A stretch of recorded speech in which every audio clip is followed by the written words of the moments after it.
Yo, yo, yo, what is poppin', everyone? It is Nandi with Hoop Intent, and this is the best channel to get the most raw, unfiltered basketball content out there on YouTube and on the internet in general, man. I'm so happy to be here with y'all, and man, there's been some great basketball played over the past few days. I had the opportunity to watch a few of the games, and I'm so excited to get into this with all of you because it was something special to behold. But first of all, thank you so much for rocking with me. If you've been here since the very beginning, 26 subs, and I know when you hear that, you're like, oh, 26 subs, man. This guy's lame. And even if that is the case, you have no idea how much of an impact that has on me, knowing that 26 people want to watch my content, right? They want to take in my content. People think, oh, you know, you're not popping if you're not at a million subs. I don't look at it that way, right? Like 26 subs, road to 100K, and, or to let's start road to 100, and every single person who subs to me means a lot to me, right? Just the fact that people want to consume my content, excuse me, and want to see me and watch my videos just makes me really happy. So thank you so much. But without further ado, turn me up in the fucking headphones, baby. Let's get right into it. Let's go. So the first game we have here is the Bucks and Nets game 7, and I got so fucking hyped when I watched this game because the Nets lost and, and the Bucks advanced finally. Um, you know, Kevin Durant played out of his mind. I think he had 48, right? Um, I don't know. I didn't see James Harden's stats or anything like that yet, but I'm just my one thing this season was I did not want to see the Nets win because it's like, why do we have to see every single year, year after year, super team after super team, right? Let's get James Harden, Kyrie Irving, and Kevin Durant on the same team, and yeah, like fucking great. Like I don't want to see that. I don't want to see them win because it's like this is a waste of a fucking season to me. It's not even competitive. But we actually got to see competitive basketball this series because the Nets only had James Harden and Kevin Durant, so we got to see Chris Middleton and Giannis against James Harden and Kevin Durant, and the Bucks fucking won. Let's go, baby. That's how it should be. We shouldn't have Kyrie, James Harden, and Kevin Durant all on the same team. We shouldn't have that. And as an NBA lover and NBA fan, it pisses me off. But anyway, let's hop into this right here. Giannis, 15 for 24. Dude had 40 points, 13 boards, 5 assists. Dude went nuts. Absolutely nuts. Brooke Lopez hit some big shots. He had three threes. Chris Middleton, 9 for 26. Absolute cheeks. Spam cheeks in the fucking comment section for me. Chris Middleton, cheeks. Drew Holiday, cheeks. 5 for 23. Buddy, get it together. Oh my god. Um, that is absolute just cheeks, man. And they only played what? 1, 2, 3, 4, 5, 6. They only played 6 people, which is good. Like that's how it should be in a game 7. But Drew Holiday and Chris Middleton, you got to step up. But big win for the Bucks. Let's go ahead and look at the Nets stats. KD 17 for 36. Dude took 36 shots and had 48 points, 9 boards, 6 assists, steal block. Yeah, he had a really good game. Really good game. Joe Harris 3 for 10, 3 for 9 for 3, pre-cheeks. Blake Griffin 7 for 12, good game. And then James Harden 5 for 17. That right there is it's probably that's why they lost. That's why. Did they only play 5 people? No way. Okay, I was about to say, holy sh! I thought they only played 5 people, but it looks like Jeff Green did play, but he literally didn't even take a shot. Same with Landry Shamet. Wow.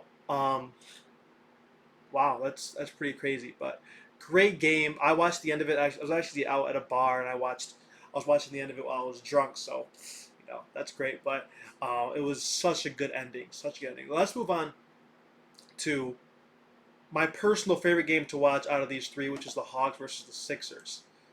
This game, Kevin Herter went absolutely bonkers, right? Trae Young played like shit. He went 5 for 23.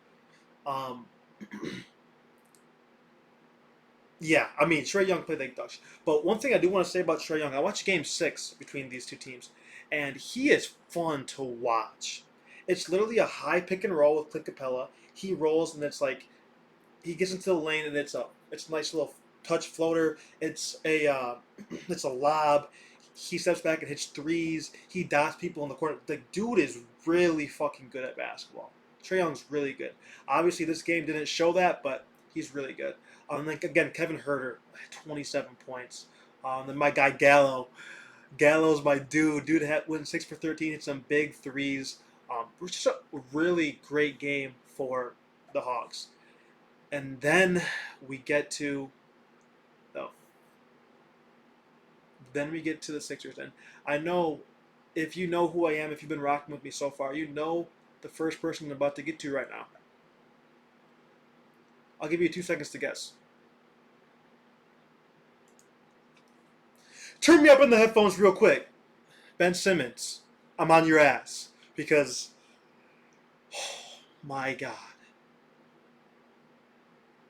I saw some stat that Ben Simmons shot like 40 or like 37 or 40% or something from the free throw line during the playoffs. Like, dude, that is so bad. He took 4 shots in Game 7.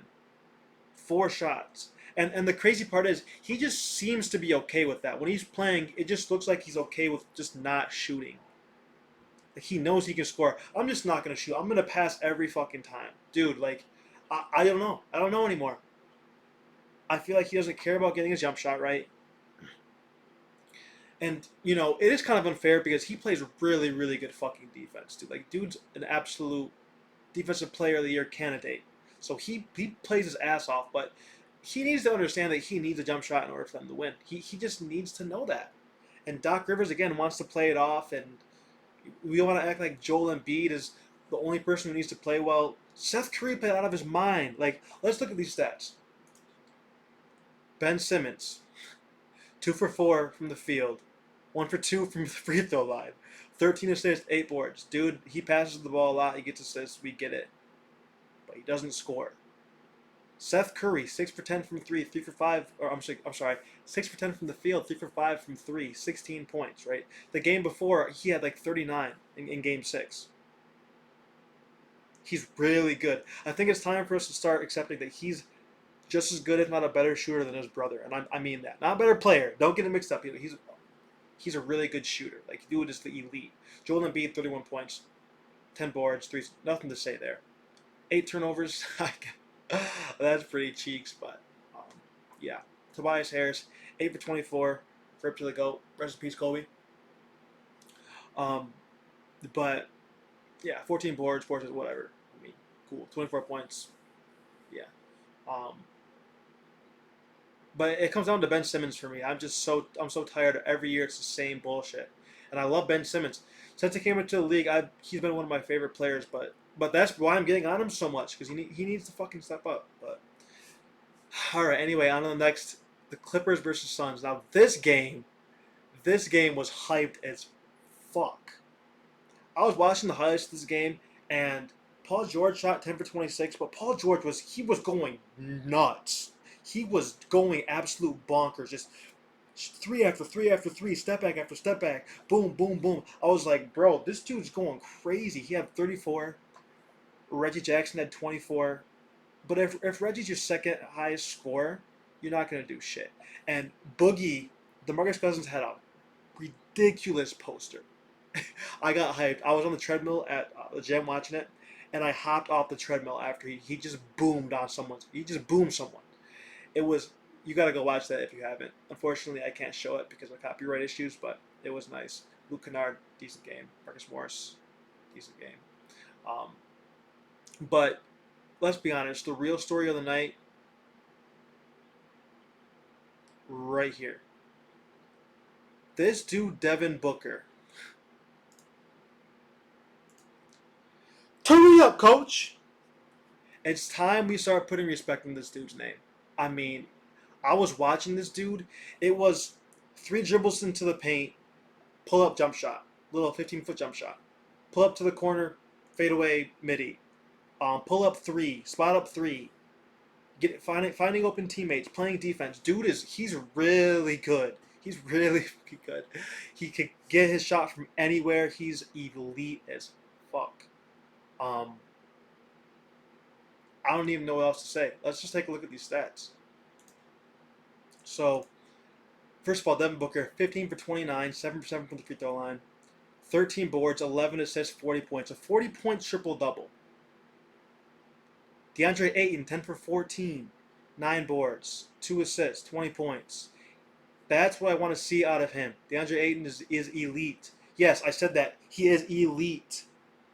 Let's start acting like he is because, dude, he's going to be good for a long time. Mikal Bridges had a good game. He had a 7-0 run by himself at one point in the game. Jay Crowder, 5 for 10. We expect him to hit a few threes a game. Good game by Jay Crowder. Did his part. All around good game from the Suns. And they need to play this way if they're going to win because they don't have CP3. And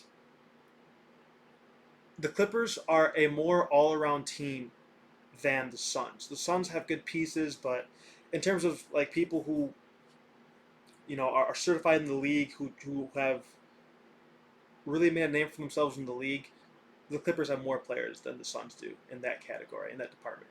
But if Devin Booker plays like that, they're gonna at this point there's no more Nets, so if he plays like that, they'll beat anybody. But they're gonna need CP3 to do it as well, right? So impressive.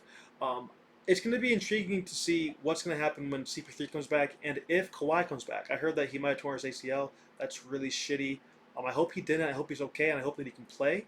Um, but we'll see. One more thing I did want to say too is Rajon Rondo played 22 minutes, 3 for 5, 2 for 2 from 3.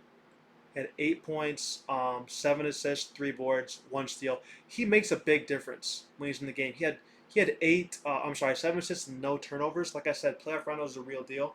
He's good. DeMarcus Cousins had 11 in a row, 11 in 5 minutes, and he ended with 11. I'd like to see him maybe get involved a little bit more too. He had 10 shots, I guess. He was pretty involved, but I'd like to see him maybe score 15, 20 points a game, somewhere around there. Um, yeah, but again, Paul George he's elite. I'm tired of this playoff P bullshit. Like, let's stop saying that. He's showing up. He's good.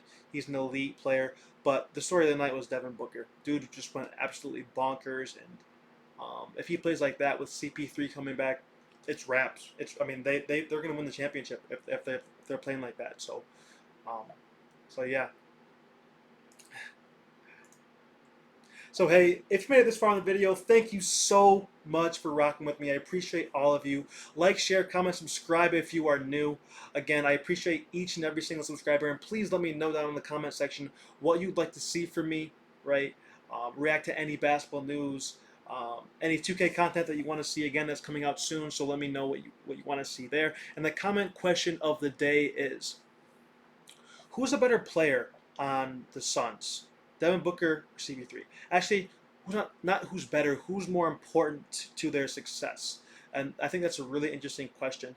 To me, I think personally, Devin Booker at this point in his career is better, but Chris Paul is a more important player because he is the floor general. He's been there before. He's been, to the playoffs plenty of times, and he has that experience.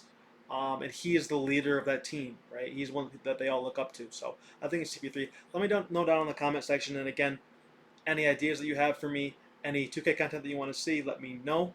And until next time, this is Hoop Intent, and I am your host, Nandi. Turn me up, coach! Until next time.